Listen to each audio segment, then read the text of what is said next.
दोस्तों मैं रवि लिस्टन रवि स्टोरी में आपका स्वागत करता हूं। दोस्तों आज मैं मुख्तार अंसारी और एक ऐसे पुलिस अधिकारी की बात करने जा रहा हूं जिसकी कहानी सुनकर शायद आपके होश उड़ जाएंगे। दोस्तों इस बात की खबर चप्पे चप्पे गली गली में भी हो गया है कि माफिया मुख्तार अंसारी अब इस दुनिया में नहीं रहा। दोस्तों मुख्तार अंसारी पर 8 राज्यों में लूट, डकैती, किडनैपिंग, स्मगलिंग, एनएसए सहित 65 मामले उस पर दर्ज हैं।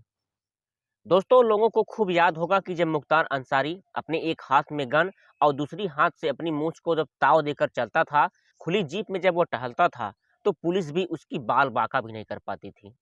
लेकिन दोस्तों मैं आज एक उत्तर प्रदेश पुलिस अधिकारी की एक ऐसी बयान बताने बताने जा रहा हूं जिसने मुख्तार अंसारी की खटिया खड़ी कर दी थी। दोस्तों जो पुलिस अधिकारी था वह मुख्तार अंसारी को खुलेआम चुनौती दे दिया था। यहाँ तक कि उसकी सजा दिलवाने के लिए वह मुलायम सिंह की सरकार से भी भिड़ गया था। लेकिन दोस्तों जो पुलिस अधिकारी होता है उसको मुलायम सिंह की सरकार ने खून के आंसू रुलाने पड़े। लेकिन दोस्तों 2017 में जब मुख्यमंत्री योगी आदित्यनाथ की सरकार बनती है तो मुख्यमंत्री इस पर लगे सभी आरोपों को वापस ले लेते हैं। लेकिन दोस्तों अभी तक उस अधिकारी के बारे में आपको मालूम ही नहीं होगा, तो मैं आपको बताना चाहता हूं उस जो पुलिस अधिकारी था, उस पुलिस अधिकारी का जो नाम था वो था शैलेंद्र कुमार सिंह। शैलेंद्र कुमार सिंह एक ऐसे जो है पुलिस अधिकारी थे जो माफियाओं की नकेल कस के रख देते थे। दोस्तों जो उत्तर प्रदेश में जो पुलिस अधिकारी थे शैलेंद्र कुमार सिंह, मुख्तार अंसारी पर पोटा लगा दिए थे। दोस्तों पोटा का पूरा नाम होता है प्रिवेंशन ऑफ टेररिस्ट एक्ट। इसको लगाने के बाद जैसे जो पुलिस अधिकारी होते हैं शैलेंद्र कुमार सिंह, इनको लगा कि जो कृष्णानंद राय की हत्या की गई है इसमें भी मुख्तार अंसारी का हाथ है, क्योंकि उस समय जो उसके हाथ में जो है लाइट गन दिखी थी।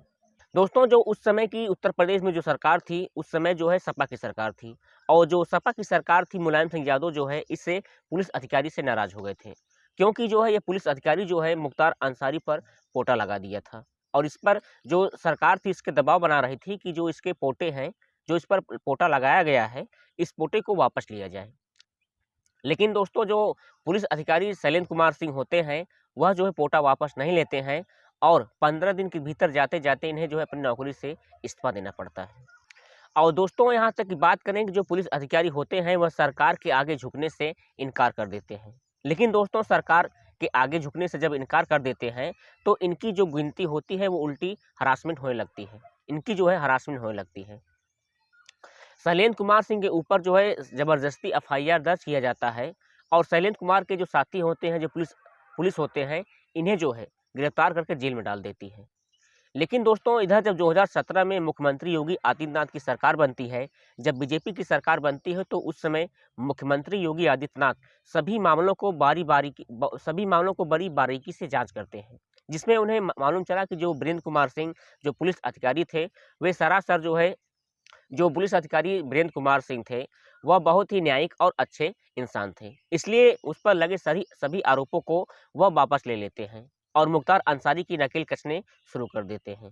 दोस्तों जो शैलेंद्र कुमार सिंह होते हैं वह बयान में बताते थे कि 2004 में जनवरी महीने में मुख्तार अंसारी का जो सीमा था वो चरम पार पर था।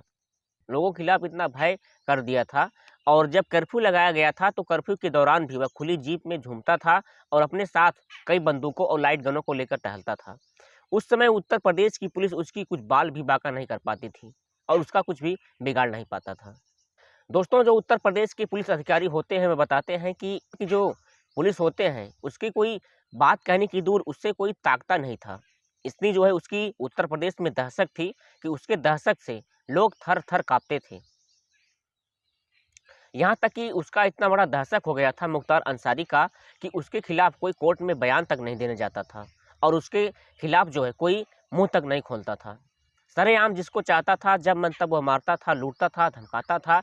कई ऐसे किडनैपिंग, स्मगलिंग और अपहरण के मामले को वह अंजाम देता था। तो इसके बाद जो पुलिस अधिकारी होते हैं, जो निचले अधिकारी, बड़े अधिकारी होते हैं, उन सभी पर प्रेशर बनाया जाता है और कहा जाता है कि तुम जो है इस पर कार्रवाई मत करिए, इससे जो है अपना केस जो है वह वापस ले लो। और दोस्तों शैलेंद्र कुमार सिंह को सरकार ने जाते जाते ऐसे माहौल में बचा दिया कि इन्हें 10 से 15 दिन के अंदर खुद अपनी पुलिस अधिकारी से जो है इस्तीफा देना पड़ा। दोस्तों मीडिया रिपोर्ट की माने तो जो पुलिस अधिकारी जो होते हैं शैलेंद्र कुमार सिंह ने अपनी जान को जोखिम में डालकर ये अपनी सारी बात जो है मीडिया रिपोर्ट वालों को बताया। और दोस्तों शैलेंद्र कुमार सिंह अधिकारी ने ये भी बताया कि ये जो सरकार है गुंडा माफियाओं की सरकार है और जो है मुझे दबाव बनाया जा रहा है कि इसकी केस को वापस लिया जाए। जब मैंने इस केस को वापस नहीं लिया तो मुझे किसी झूठे साजिश में फंसाकर मुझे अपनी नौकरी से इस्तीफा देना पड़ा। शैलेंद्र कुमार सिंह का कहना था कि मैं पब्लिक सर्वेंट हूँ, मैंने कोई गलत काम नहीं किया है, मैं अपनी सिर्फ ड्यूटी ऑन ड्यूटी कर रहा हूँ। लेकिन लेकिन शैलेंद्र कुमार सिंह कह रहे थे कि नेता और कुछ एजेंट जो है मुझे एजेंट बनाने की कोशिश कर रहे थे, लेकिन मैं जो है कोई दबाव में नहीं आया। दोस्तों मुख्तार अंसारी की कुछ स्थिति ऐसी खराब हो गई कि उसकी जो है उल्टी गिनती शुरू हो गई। शैलेंद्र कुमार सिंह कहते हैं कि ये जो नेता था बहुत ही खतरनाक था, बहुत ही खूंखार था। दोस्तों शैलेंद्र कुमार सिंह का ये भी कहना था कि जो दो 3 दशक जो केस बीत जाती थी उसकी कभी रिकवरी नहीं होती है। इस सरकार के आने के बाद सारी रिकवरी किया जा रहा है। बहुत ही ये सरकार जो है बहुत बढ़िया तरीके से काम कर रही है, ऐसा कहना है शैलेंद्र कुमार सिंह पुलिस अधिकारी का। दोस्तों शैलेंद्र कुमार सिंह जो अधिकारी होते हैं उनका कहना था कि अगर ऐसे अराजक तत्वों को अगर नहीं रोका गया तो वह जनता पर कहर बनकर ठहर जाएंगे, और जब जनता पर कहर बनकर ठहर जाएंगे तो वो जो है बहुत ही खूंखार और बहुत ही खूंखार और एक बहुत ही डकैत माफिया इंसान बन सकते हैं। इसलिए जो है मैंने उस पर नकेल कसना शुरू कर दिया था। उनका कहना है कि अगर पुलिस चाह ले तो पत्ता भी नहीं हिल सकता है। दोस्तों यह हकीकत है और उनके कार्यकाल में 3 से 4 थाने जो है उनके अंडर में आते थे और 3 से 4 थानों के अंडर के आसपास जो माफिया डॉन होते थे उनकी दहशत से थर थर कांपते थे। और जो माफिया डॉन होते थे शैलेंद्र कुमार सिंह उस पर बहुत तेजी के साथ नकेल कसना शुरू कर दिए थे। यहाँ तक कि माफिया डॉन बन जो भी माफिया डॉन मिलता था उसे सरासर पकड़कर तुरंत जेल डालते थे और तुरंत ऊपर एनएसए और कोटा लगाकर उस पर केस का जो है तुरंत उस पर कार्रवाई करते थे। और शैलेंद्र कुमार सिंह कहते हैं कि अगर मेरी निगाह में जो भी माफिया डॉन अगर आता था तो उसका बचना हमारे पर मुश्किल हो जाता था। लेकिन दोस्तों क्या करें, हमारे ऊपर ऐसा दबाव बनाया गया, मुझे इतना मजबूर किया गया कि मुझे अपनी नौकरी को छोड़ना पड़ा। और शैलेंद्र कुमार सिंह ने यह भी कहा कि मैंने अपनी जान जोखिम में डालकर मीडिया रिपोर्ट की बात मैंने सामने रखी। दोस्तों जो पुलिस अधिकारी शैलेंद्र कुमार सिंह होते हैं वह कहते हैं कि जनता के घर में देर है अंधेर नहीं। दोस्तों उनका कहना है कि जो मुख्तार अंसारी है यह अपनी मौत से मारा गया है, उसे कोई स्लो पॉइजन कोई दवाइयाँ कोई ऐसे केमिकल उसे नहीं दिया गया है। उसकी जो मृत्यु हुई है हार्ट अटैक के द्वारा हुआ है। दोस्तों मुख्तार अंसारी की आपराधिक बनने की कहानी आगाज से 60 साल पहले उत्तर प्रदेश के गाजीपुर जिले में 3 जून 1963 को हुआ था। दोस्तों जो मुख्तार अंसारी था इसके पिता का नाम सुहान उल्लाह अंसारी और इसकी माता थी उसका नाम था बेगम रसिया। दोस्तों जो मुख्तार अंसारी था यह 3 भाइयों में सबसे छोटा था और इसके बड़े भाई का जो नाम था अफजल अंसारी था जो वर्तमान में सांसद हैं। दोस्तों जो इसकी पत्नी होती है इसकी पत्नी का नाम होता है अफजा अंसारी और इसके 2 बेटे होते हैं और एक बड़े बेटे का नाम होता है अब्बास अंसारी। दोस्तों मुख्तार अंसारी की डॉन बनने की कहानी 1988 से शुरू होती है। यह जो मामला था मंडी परिषद को ठेकेदारी को लेकर हुआ था। उसमें मौजूद त्रिभुवन सिंह के भाई की हत्या हत्या हुआ। उस हत्या में मुख्तार अंसारी का नाम यहाँ पर सामने आया। इसी दौरान कांस्टेबल राजेंद्र सिंह की भी हत्या बनारस में कर दी गई। इसी के बाद भी इसका नाम वहाँ पर सामने आया।